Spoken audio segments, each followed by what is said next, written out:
Orem no Espírito em todas as ocasiões, com toda oração e súplica. Tendo isso em mente, estejam atentos e perseverem na oração por todos os santos. Por falar em história da igreja, há um antigo lema que percorre as principais etapas desta história, que volta e meia ressurge na boca dos servos de Deus, nas diferentes gerações da igreja. E o lema é este: ora et labora. Uma frase do latim que significa o quê?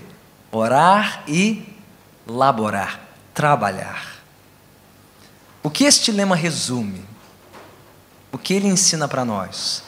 É que existe um ritmo, existe uma cadência para a vida cristã que alterna entre a oração e o trabalho. Oração e trabalho. Este foi o lema, por exemplo, das primeiras ordens monásticas, dos primeiros monges, os beneditinos, que reformaram a espiritualidade da igreja antiga, se dedicando a duas coisas. Como monges que compartilhavam a vida, eles queriam orar e queriam trabalhar em ritmos fixos, tanto que eles foram os inventores do relógio mecânico. Tamanha a sua dedicação a essas tarefas, eles queriam sempre orar nos mesmos horários e na mesma quantidade de tempo, gastando a vida equilibradamente entre oração e trabalho. Eles não foram os únicos. Os reformadores protestantes, os primeiros pastores, pais da fé protestante, resgataram este lema dizendo que o ofício de um pastor é esse: ele ora e trabalha, ele ora e trabalha. Mas talvez tenham sido os puritanos, descendentes, sucessores espirituais da reforma, que traduziram isso para toda a igreja. Não, orar e trabalhar não é só o privilégio de monges ou de pastores, é o ritmo da vida cristã de todos os crentes. Todo cristão, toda cristã, todos são chamados a uma vida equilibrada de devoção e serviço, oração e trabalho. Comparando ao ato natural de respirar. Respirar consiste de duas coisas somente: inspirar e expirar. Tão natural quanto o nosso respirar na vida de um crente fiel é orar e trabalhar. E pobre o cristão que não conhece este equilíbrio. Como bem resumiu um pregador puritano, batista, inglês do século XVII, John Bunyan, novamente: há muito mais que um cristão deve fazer além de orar. Ele precisa trabalhar, mas não há nada que um cristão possa fazer até que ele comece a orar.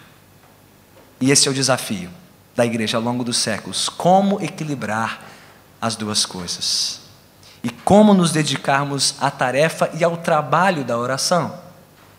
Creio que o versículo que temos perante nós, Efésios 6,18, explica muito bem o que é o nosso trabalho em oração. Se você fechou sua Bíblia, pode abri-la novamente. Olhe comigo para este texto, mais uma vez, para vermos do que consiste, ou em que consiste, o nosso trabalho em oração. Mas antes, lembrando um pouquinho do contexto. Já falamos muito sobre este versículo, sobre as suas diferentes partes. Vamos fazer um pouquinho de revisão nesta noite e avançar para as últimas partes de Efésios 6,18. Mas lembrando um pouco do contexto, que colore para nós, acrescenta um pouquinho de riqueza e densidade às palavras de Paulo.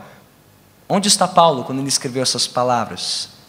Ele estava em Roma, ele estava preso, escrevendo uma carta para uma das igrejas mais importantes que ele fundou e pelas quais ele batalhou e ensinou por quase 2 anos, a igreja em Éfeso, uma igreja estratégica, numa cidade importantíssima na costa da Ásia Menor. E ele escreve com 2 propósitos muito claros. Primeiro, ele quer lembrar aos efésios do evangelho que ele lhes pregou, o evangelho e os seus desdobramentos.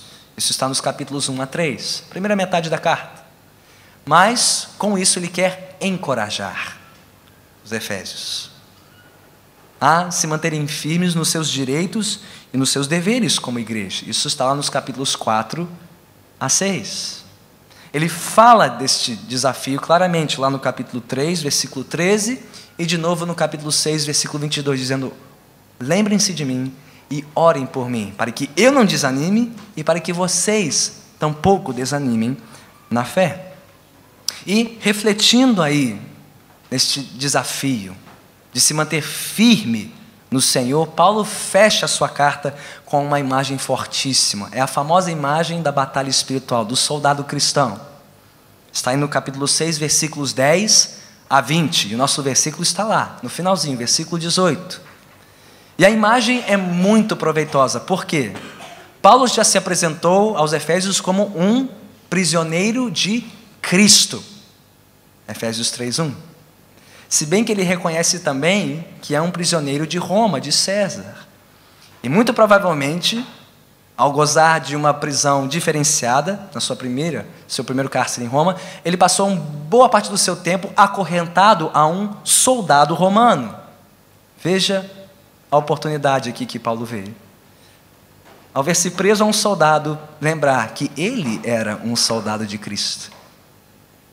E que os seus leitores, Efésios, também eram soldados de Cristo. E que tanto Paulo como seus leitores estavam numa tremenda batalha contra forças muito maiores do que eles, muito mais poderosas. Mas que, como bons soldados de Cristo, eles deveriam permanecer firmes no Senhor, diante de um mundo que os hostilizava, diante de um mundo que queria atropelá-los, diante de um mundo que queria sufocar-lhes a fé. Então Paulo conclui a sua carta com esse chamado, a partir do versículo 10, no capítulo 6, dizendo o quê? Olhe comigo para o versículo 10 do capítulo 6. Finalmente, fortaleçam-se no Senhor e no seu forte poder. Versículo 11, vistam toda a armadura de Deus para poderem ficar firmes contra as ciladas do diabo. Pois a nossa luta não é contra seres humanos, mas contra os poderes e autoridades, contra os dominadores deste mundo de trevas, contra as forças espirituais do mal nas regiões celestiais. Por isso, vistam toda a armadura de Deus, para que possam resistir no dia mau e permanecer inabaláveis depois de terem feito tudo. E ao continuar na passagem descrevendo que armadura é essa, que proteção é essa que Deus confere aos seus bons soldados, seus servos aqui na terra, ele fecha então no versículo 18 e também no versículo 19, dizendo: o que um bom soldado deve fazer, além de se revestir da armadura de Deus? O que um bom soldado precisa fazer para resistir a este mundo tenebroso, para se manter firme nos propósitos de Deus? Ele deve orar, orar, orar. As últimas ordens de Paulo são as mais enfáticas e as mais importantes. Versículo 18, 19 e 20. Orem, orem, orem. Aí já temos a primeira lição da noite, sobre o que é o trabalho da oração. Em que ele consiste? O trabalho da oração, primeiramente, é um trabalho prioritário. Não secundário, nem terciário, ele é prioritário. E não só porque ele vem ao fim da carta, e Paulo repete esta ordem 3 vezes. Se você se lembra da nossa série em Efésios, ano passado, ou tem alguma familiaridade com este livro, você terá notado que Paulo começa a carta fazendo o quê? Já esqueceu? Olhe para o capítulo 1. Como é que ele começa essa carta? No versículo 3, ele começa louvando, orando a Deus, em agradecimento pela obra de Deus na vida dos Efésios. O que ele continua fazendo no versículo 15 do capítulo 1? Orando. O que ele faz no meio da carta, capítulo 3, versículo 14? Surpresa? Por essa razão, ajoelho-me diante do Pai. Paulo ainda está orando. E como é que ele termina a carta? No capítulo 6, versículos 18, 19 e 20, orando. Qual a importância disso? Antes, durante, depois. Paulo era um homem que vivia de joelhos pela sua igreja em Éfeso. Mesmo estando distante desta igreja, mesmo estando acorrentado, mesmo não podendo transitar pelos cristãos e pelas cidades por onde ele pregou o evangelho, havia um trabalho que as algemas não poderiam impedir Paulo de realizar. Qual era esse trabalho? Orar. E era o trabalho mais importante. Ele ora, ele ora, ele ora. Nos capítulos 1 e 3, Paulo está orando pelos Efésios. E aqui no capítulo 6, ele clama aos Efésios para que eles orem por si mesmos e por si. Efésios 6, versículo 18.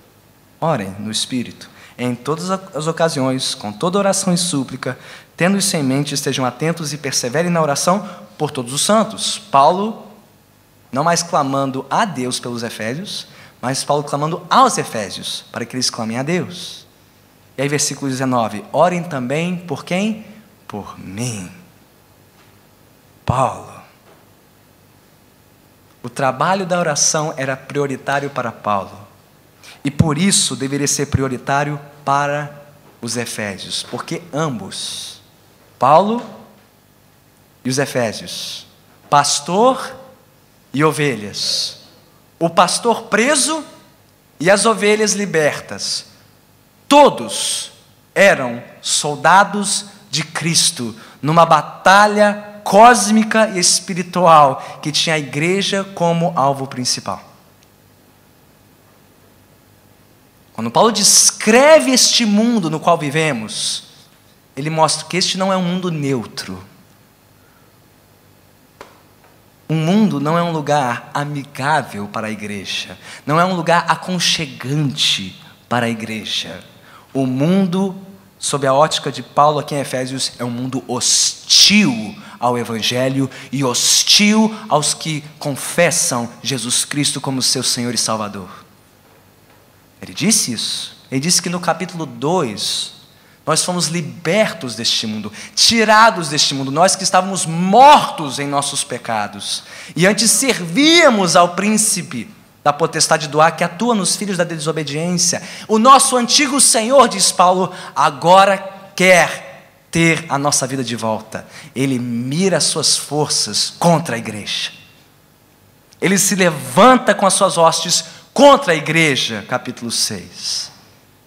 E Paulo diz, nossa luta não é contra carne nem sangue, não é contra Césares e seus exércitos, é contra o diabo, os poderes que dominam este mundo e que agem por meio das influências deste mundo para corromper e seduzir a igreja.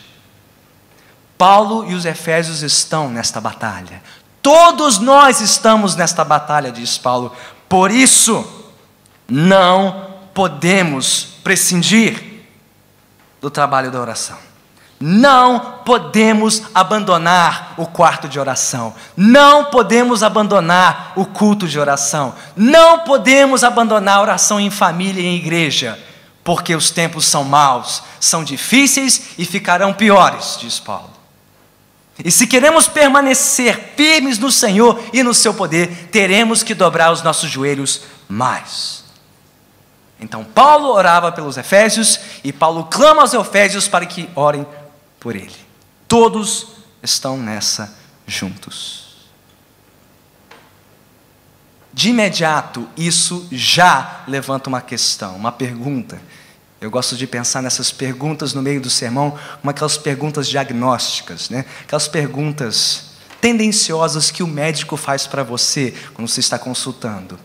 Meu filho, quando foi a última vez que você fez exame X? Quão bem você está se alimentando?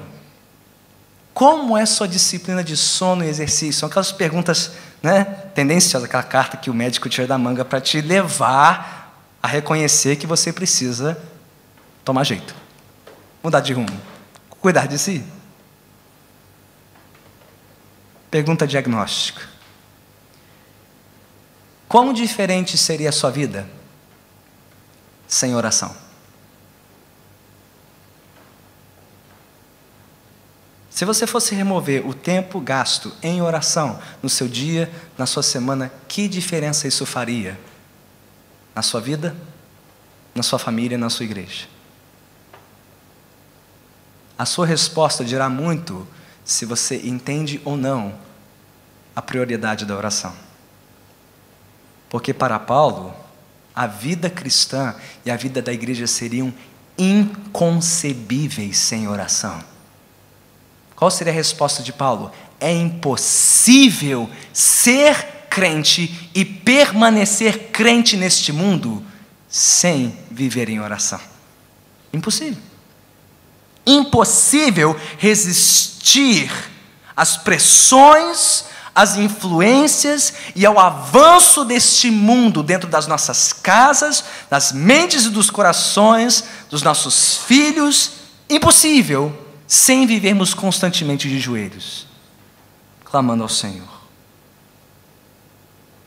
Então, pergunta: quanto nós temos priorizado o trabalho da oração? Tempo a sós com Deus, culto doméstico. E nenhuma dessas duas coisas precisa ser muito complicada. 5, 10, 15 minutos que seja, em que você simplesmente faz o quê? Lê a palavra 5 minutos. Pensa sobre ela mais 5 minutos e gasta mais 5 minutos orando a partir do que você leu. Repita isso com a sua família. Leia a Bíblia 5 minutos. Conversem juntos sobre a Bíblia mais 5 minutos e orem a partir disso. E você verá como em doses homeopáticas Deus começa a transformar a sua vida e a sua casa e a vida dos seus filhos. Ou será que temos menosprezado a vida de oração? Meus irmãos, quais são as duas coisas que sempre são cortadas primeiro no orçamento da União em tempos de ajuste fiscal? Você sabe. Quais são as duas pastas que sofrem os primeiros cortes? Vamos lá, não é mistério. Saúde e... Eu sei, eu estava lá no Hospital Municipal de Jesus essa semana para pegar o leite do Theo.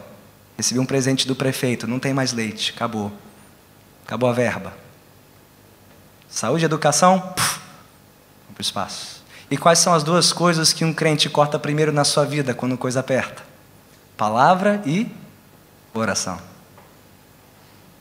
Meus irmãos, se o diabo tirar essas duas coisas da nossa vida, ele já fez o estrago que precisava. O resto é consequência.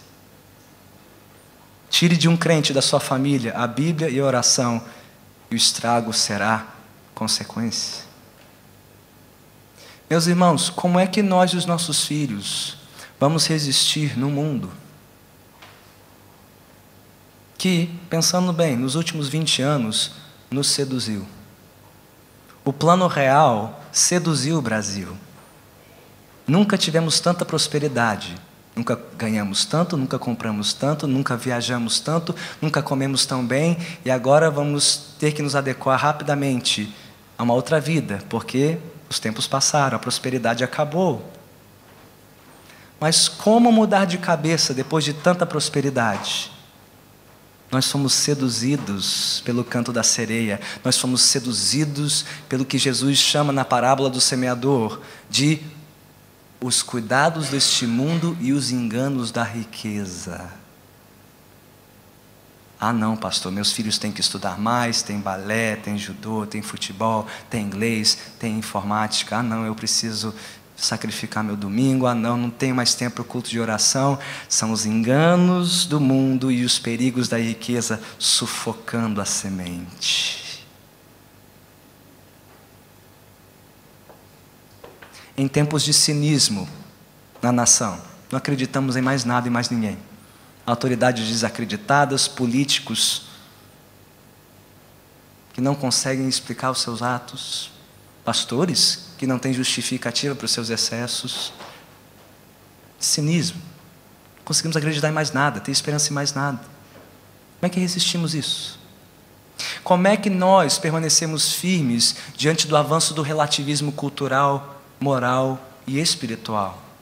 Jesus é um caminho, ele não é o caminho. Não, você tem que ser mais tolerante, você não pode ser tão bitolado, tão cabeça dura. Como é que os nossos filhos vão crescer no mundo desse? Dizendo que você pode crer no que você quiser, você pode ser o que quiser, você pode se casar com quem que você quiser, você pode até escolher o seu gênero. E por que só ter 2 gêneros? Como a igreja permanecerá firme no Senhor e no Evangelho se ela não dobrar os seus joelhos em oração?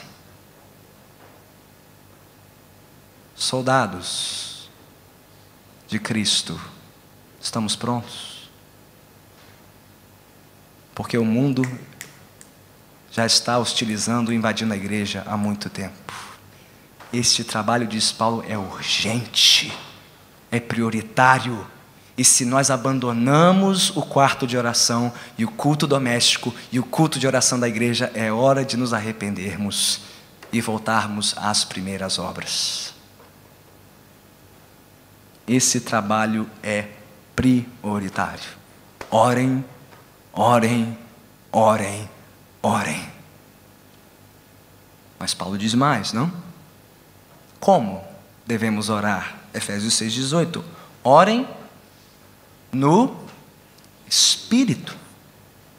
O chamado à oração não é só um chamado prioritário, é um chamado à dependência. A frase aqui de Paulo expressa dependência no poder do Espírito. Orem no poder do Espírito, na instrumentalidade do Espírito, segundo a direção do Espírito. Isto porque, diz Paulo, somente nesta carta, que toda a vida cristã depende do Espírito. Assim como não existe vida cristã sem oração, eu diria mais, um cristão que não ora, ele é um ateu na prática, ele é um cristão ateu, porque não pratica a dependência em oração.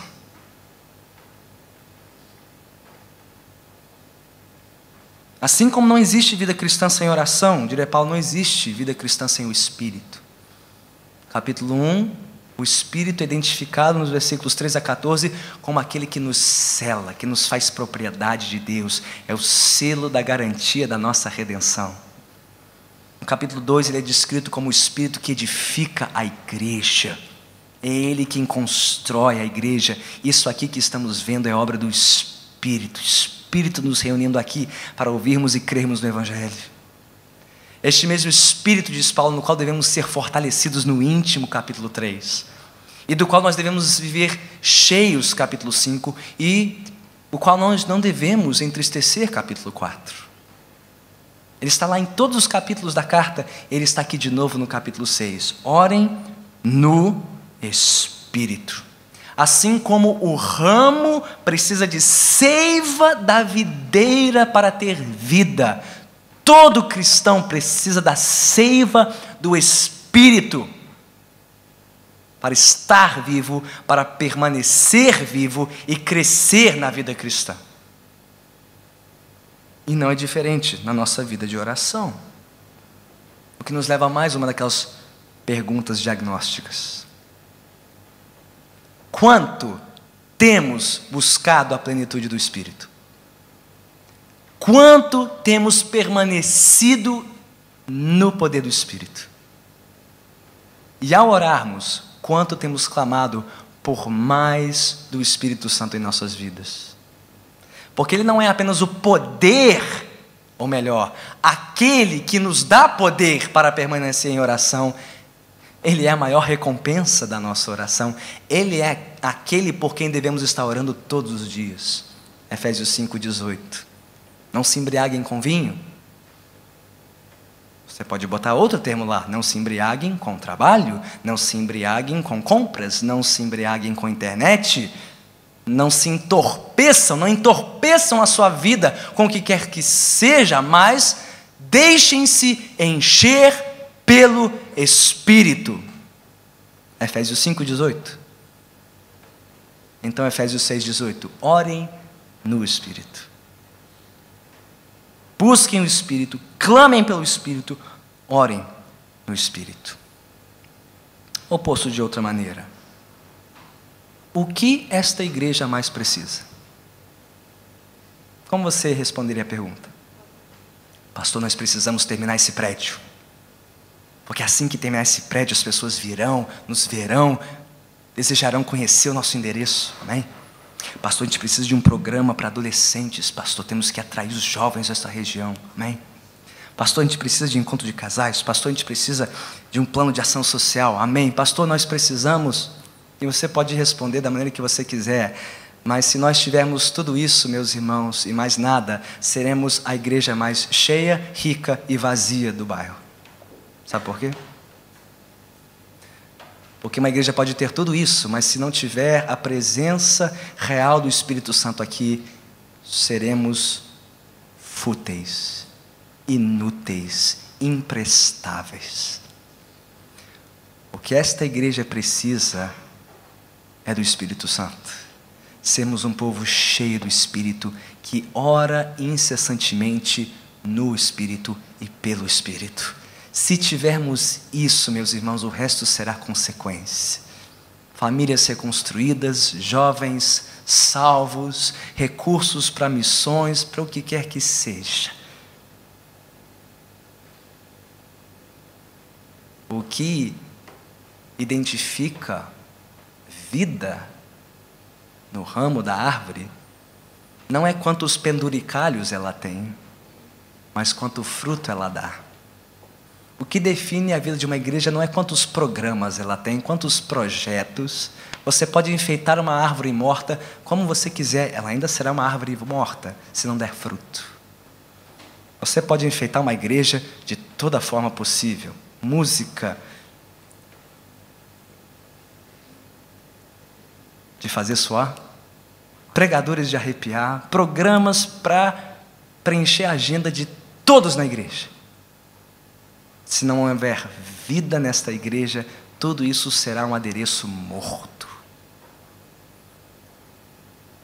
Precisamos orar, meus irmãos, e precisamos orar no Espírito, diz Paulo. O trabalho da oração ele é prioritário e ele é um chamado à dependência, mas não é só isso. Não. O chamado à oração, terceiro, é um chamado permanente. Efésios 6,18. Orem no Espírito em todas as ocasiões, com toda oração e súplica. De novo, pense em Paulo. Pense nos Efésios. Pense nas diferentes circunstâncias que eles viviam. Um pastor preso e ovelhas livres. Uns sendo perseguidos e outros vivendo em momentânea facilidade. E Paulo está dizendo, todos nós precisamos orar, independente das circunstâncias. Fartura ou escassez, saúde ou enfermidade, paz ou tribulação, perseguidos ou livres, reunidos ou dispersos. O que dirá Paulo? Orem no Espírito em todas as ocasiões. Toda ocasião é uma ocasião para orar.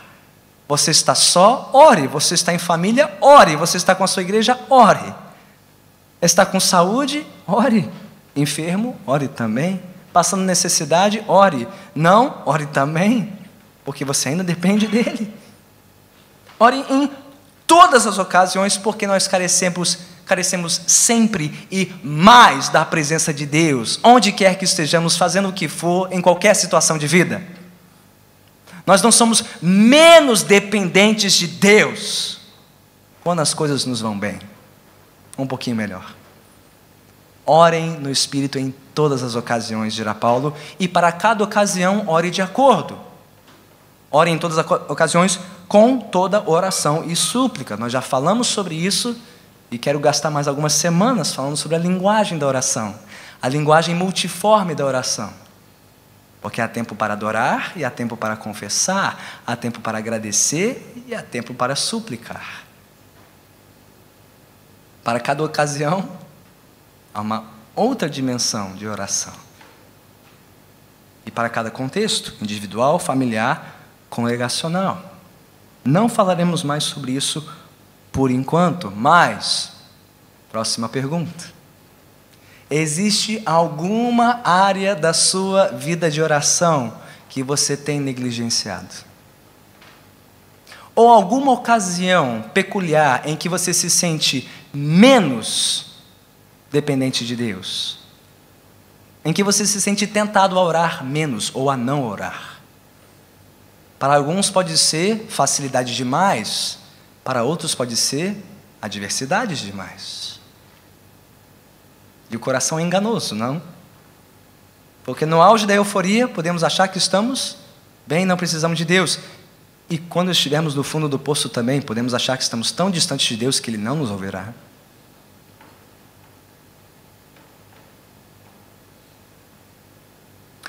Ou que porção da sua vida de oração você tem investido menos? E vimos que as 3 pernas da banqueta são necessárias. Tempo a sós com Deus, tempo com Deus em família e tempo com Deus na igreja. Corte qualquer uma dessas pernas e a banqueta cai. Ah não, pastor. Firme no meu tempo a sós com Deus, firme com a minha família, mas como vai a sua devoção na igreja? Você ora com a igreja e pela igreja, senão você está exposto. Sua cobertura está menos que completa. Ah não, pastor, eu estou aqui na igreja, o que precisar. Minha família, tempo a sós com Deus, nem tanto. Será que temos negligenciado as oportunidades que Deus nos dá para nos exercitarmos juntos em oração permanentemente? Então vamos lá. Orem no Espírito em todas as ocasiões, com toda oração e súplica. Temos mais 2 passos. Quarto, o chamado à oração é um chamado integral. Envolve tudo que somos, tudo que temos. Orem no Espírito em todas as ocasiões, com toda oração e súplica. Tendo isso em mente, estejam atentos e perseverem na oração. Aqui a imagem de pano de fundo do soldado de plantão, de prontidão, é excepcional. É imprescindível. Coloque-se no lugar deste soldado. Coloque-se no fronte da batalha. Coloque-se na companhia daqueles que estão vigiando as tropas, vigiando as fronteiras, e como sentinelas estão aguardando o próximo ataque do inimigo. Estes soldados não podem piscar. Eles não podem baixar a guarda por um instante sequer. Eles estão em constante estado de alerta. Crentes, nós somos estes soldados. E o mundo quer nos tragar no primeiro piscar de olhos, na primeira oportunidade que baixamos a guarda. O diabo não é bobo para nos atacar quando estamos prontos. Ele espera até o momento em que estamos despreparados, fracos, sentindo muita peninha de nós mesmos. Orem no Espírito em todas as ocasiões e, tendo isso em mente, estejam alertas. Perseverem. Perseverem. Como o soldado persevera no seu posto, como a sentinela persevera na sua vigilância, crentes, perseverem. Estejam atentos, não se cansem do trabalho da oração. E aqui, meus irmãos, eu acho, tenho certeza, que a igreja perseguida tem uma enorme vantagem sobre a igreja livre. Porque pergunte a qualquer crente perseguido na China, na Coreia do Norte, no Afeganistão, no Sudão, e eles saberão dizer que eles estão em guerra. O mundo está em guerra contra eles e eles estão em guerra contra este mundo e eles não podem piscar. Nós da igreja livre, não. Nós estamos acomodados.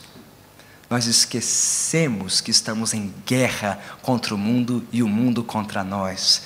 Que Satanás não descansará até que ele esmague a igreja. Ou para usar uma outra ilustração.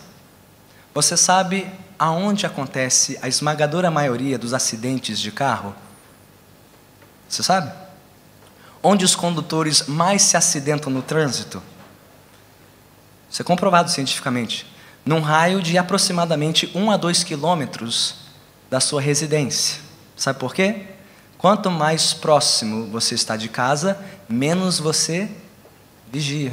Você baixa a sua guarda e você se expõe ao risco. A grande tragédia de nós cristãos livres é que, por não sofrermos perseguição, por não termos que pagar um alto preço pela nossa fé, nós já achamos que estamos em casa, que chegamos, que não temos que vigiar.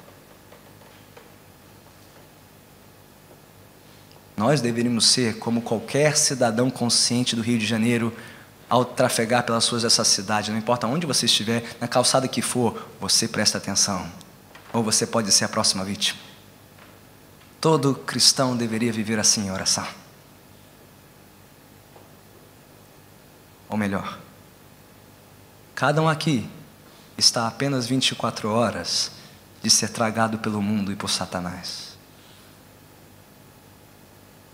Pisque, baixe a sua guarda, você pode ser o próximo a ser seduzido e arrastado pelo mundo.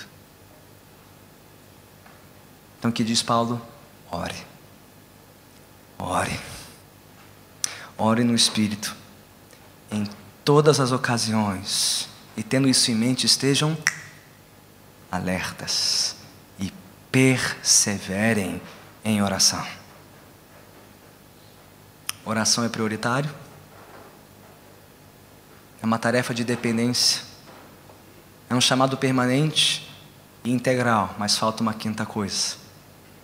O chamado ao trabalho da oração é um chamado abrangente, envolve todos nós. Todos nós. Como é que Paulo termina o versículo? Orem no Espírito, em todas as ocasiões, estejam atentos e perseverem na oração por todos os santos, que somos nós. Porque não existe uma alma sequer neste lugar, nesta noite, que não precise orar e que não precise da oração dos outros. Paulo gastou uma carta inteira nos mostrando quais são as necessidades dos santos, como devemos orar uns pelos outros. Por quê? Há necessidades que nós temos em comum. Há coisas pelas quais todos nós deveríamos estar orando em todo o tempo, por todos aqui. Paulo já descreveu essas coisas no capítulo 3. Quando ele disse, eu me ajoelho diante do Pai em favor de vocês e oro para que todos vocês, e eu também, sejamos fortalecidos no Espírito, habitados por Cristo, arraigados e alicerçados no amor e cheios da plenitude. Isso independe se você estiver desempregado ou trabalhando, casado ou solteiro, enfermo ou com saúde, não importa. Esta é a necessidade comum de toda a igreja e todos deveriam estar orando por isso. Para que todos, do pastor às ovelhas, todos sejam cheios do Espírito, todos estejam firmes em Cristo, todos sejam cheios da plenitude do Senhor. Mas Paulo também já nos descreveu ao longo da carta necessidades peculiares de diferentes grupos da igreja. Então, por exemplo, casais, casados, querem saber como orar pelo seu casamento? Pegue Efésios 5, versículos 22 a 33. Maridos, orem pelas suas esposas, para que elas sejam o tipo de esposa que Paulo descreve em Efésios 5, 22 em diante. Esposas, orem para que os seus maridos sejam o tipo de marido que Paulo descreve em Efésios 5, a partir do versículo 25. Pais e mães, orem para que os seus filhos sejam o tipo de filhos que Paulo descreve em Efésios 6, 1 a 3. Filhos, orem para que seus pais sejam o tipo de pais que Paulo descreve em Efésios 6, 4.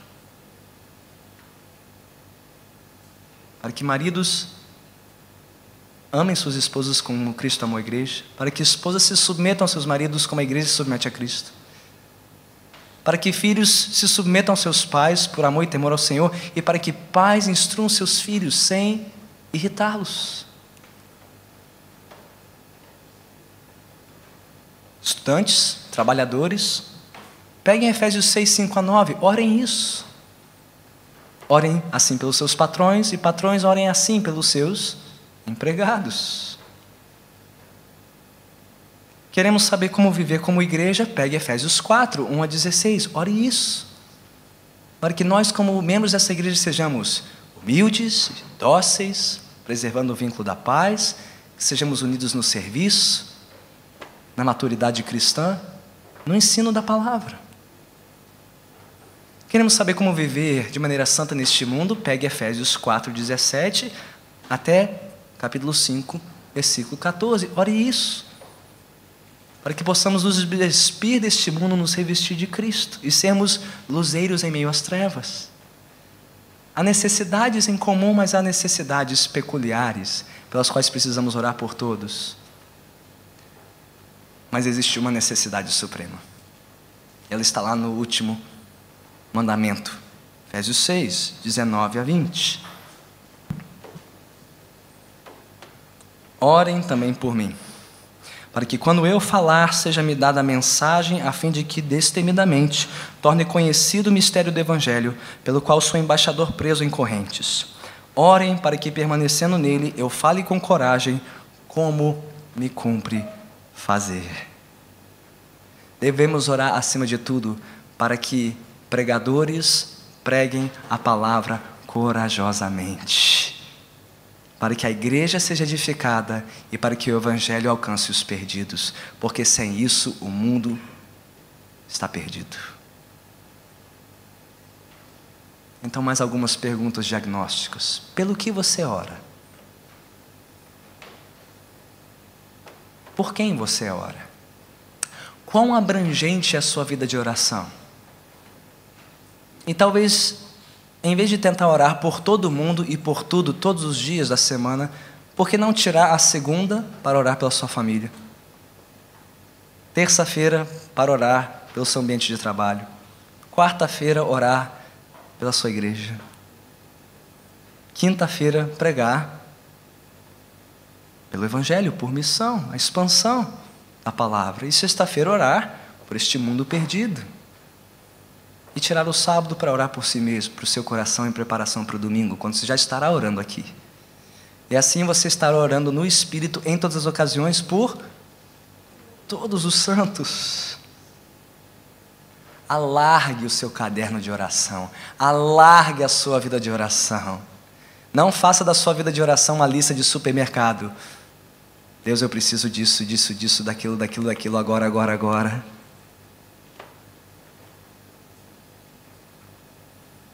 É o crente de uma nota só. Eu.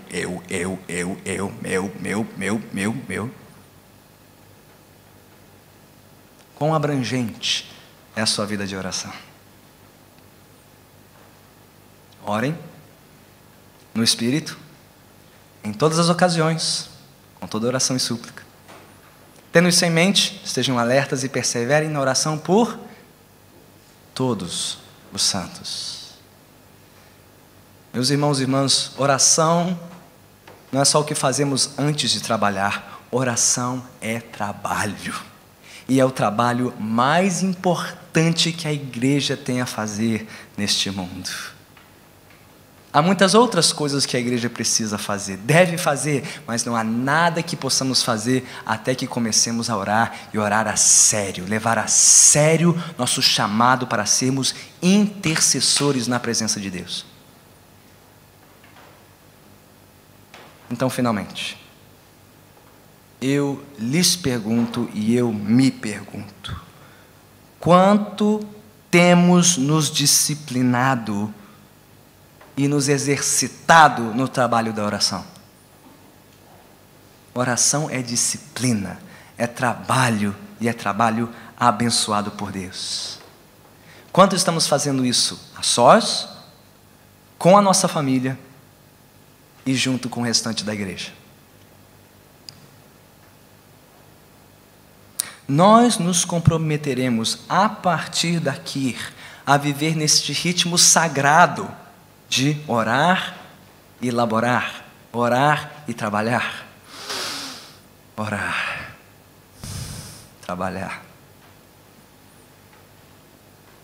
E nós priorizaremos a nossa dependência do Senhor em oração, em todo tempo, com todas as nossas forças, por todos aqui? Eu espero que sim. Mas a verdade é que não temos feito isso. Nenhum de nós tem feito isso à altura do que as Escrituras exigem de nós.